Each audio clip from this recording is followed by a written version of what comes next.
नमस्कार दोस्तों, एक बार फिर आपका आरएस बिग न्यूज़ में स्वागत है।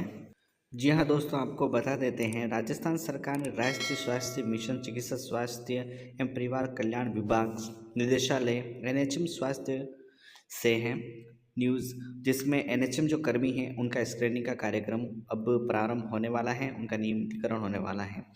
मुख्य चिकित्सा एवं स्वास्थ्य अधिकारी समस्त जिलों नवीन संविधान नियम 2022 राजस्थान कंटेंचुअस hiring to civil rule post 2022 के अधीन नियुक्ति हेतु एनएचएम योजना के अंतर्गत कार्यरत संविदा कर्मियों की स्क्रीनिंग कर रिपोर्ट भिजवाने बाबत इस कार्यालय द्वारा जारी पत्रांक 2508 दिनांक 10/11/2022 से है। विधि विभाग की सहमति पश्चात राजस्थान कंटेंचुअस हेयरिंग टू सिविल रूल्स 2022 के अंतर्गत सृजित पदों पर वर्तमान में कार्यरत संविदा कर्मियों को की नियुक्ति स्क्रीनिंग के माध्यम से की जानी है तथा आप अपने जिले के में एनएचएम योजना के अंतर्गत कार्यरत संविदा कर्मियों की स्क्रीनिंग संलग्न चेकलिस्ट व राजस्थान कंटेंचुअस हेयरिंग टू सिविल रूल्स 2022 में निहित प्रावधान अनुसार करते हुए जिले में कार्यरत समस्त सुविधा कार्मिकों की प्रत्येक कार्मिक वार चेकलिस्ट भरकर एवं प्रत्येक चेकलिस्ट के साथ सभी आवश्यक दस्तावेजों की सत्यापित कर सूचना दिनांक 15/1/2023 तक तैयार करना सुनिश्चित करावें। स्क्रीनिंग की सूचना संलग्न चेकलिस्ट में तैयार करते समय निम्न बिंदुओं का विशेष ध्यान रखें। नियम नंबर 1, उक्त नियमों के अंतर्गत संविदा पर रखे जाने की रीति। उक्त नियम 4 के उप नियम ए के अधीन सृजित पदों पर लोक विज्ञापन की प्रक्रिया के माध्यम से नियुक्त संविदा कार्मिक को ही शामिल किया जावे। उक्त नियम के अतिरिक्त संविदा पर कार्यरत की सूचना पृथक से अंकित की जावे। यानी कि जो न्यूज़पेपर में अगर किसी विज्ञापन आया है उसकी भर्ती का, तो उसके अकॉर्डिंग ही उनको संविदा कर्मी माना गया है। दूसरा पॉइंट है आयु सीमा की जांच नियम 6 में प्राविधिक अनुसार की जावे। उक्त नियम के अतिरिक्त संविदा पर कार्यरत की सूचना पृथक से अंकित की जावे। नियम नंबर 3 में आरक्षित श्रेणी की नियुक्ति कर्मचारियों की वर्गवार सूचना संलग्न चेकलिस्ट के कॉलम संख्या 6 में अंकित की जावे। नियम बिंदु 4 जो नियम बिंदु संख्या 7, 8, 9, 10 में वर्णित बिंदुओं की पालना स्क्रीनिंग के समय सुनिश्चित की जावे व वांछित सूचना प्रपत्र में दर्ज की जावे। बिंदु नंबर 5 में एनएचएम योजना के अंतर्गत कार्यरत संविदा कर्मियों की स्क्रीनिंग हेतु प्रपत्र अ में अंकित अधिकारियों की प्रथम स्तरीय समिति में संबंधित ब्लॉक मुख्य चिकित्सा अधिकारी, लेखाधिकारी, सहायक लेखाधिकारी एवं संस्थापन अधिकारी को सम्मिलित किया जावे। द्वितीय स्तर पर संयुक्त निदेशक चिकित्सा एवं स्वास्थ्य सेवा संबंधित जोन मुख्य चिकित्सा एवं स्वास्थ्य अधिकारी, उप मुख्य चिकित्सा अधिकारी स्वास्थ्य एवं मुख्य चिकित्सा एवं स्वास्थ्य अधिकारी कार्यालय में संस्थापन अधिकारी सम्मिलित की जावे।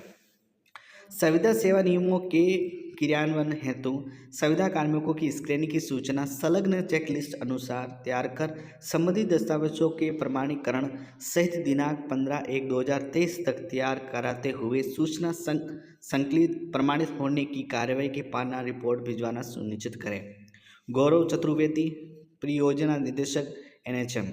आपको बता देते कि जो समिति के समक्ष सुविधा कर्मचारी अनुसार जांच है तो प्रस्तुत दस्तावेजों की जो चेकलिस्ट होगी, इसमें सबसे पहले कर्मचारी का नाम, वर्तमान पद नाम क्या है, वर्तमान में अभी मानदेय क्या मिलता है उसके, स्क्रीनिंग के पश्चात उसका पद नाम क्या होगा और स्क्रीनिंग के पश्चात उनका मानदेय क्या होगा, पद स्थापन स्थान कहाँ है, जिला, मूल निवास जिला कौन सा उसका, और पत्र व्यवहार का पता उसको बताना है।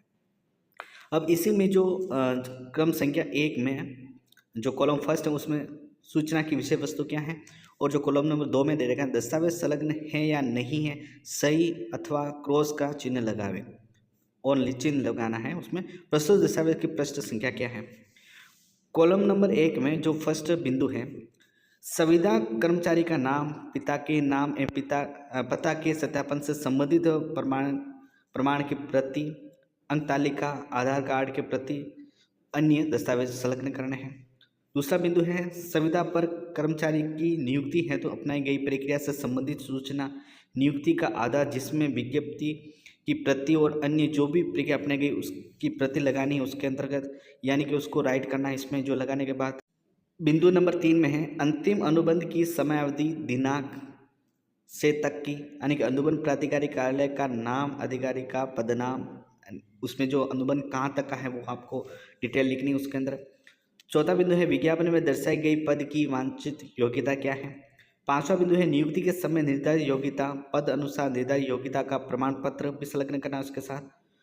और छठा कॉलम दे रखा है कि जाति संबंधित कॉलम को चिन्हित करें। आरक्षित होने की स्थिति में सक्षम स्तर से जारी प्रमाण पत्र की प्रति संलग्न करें।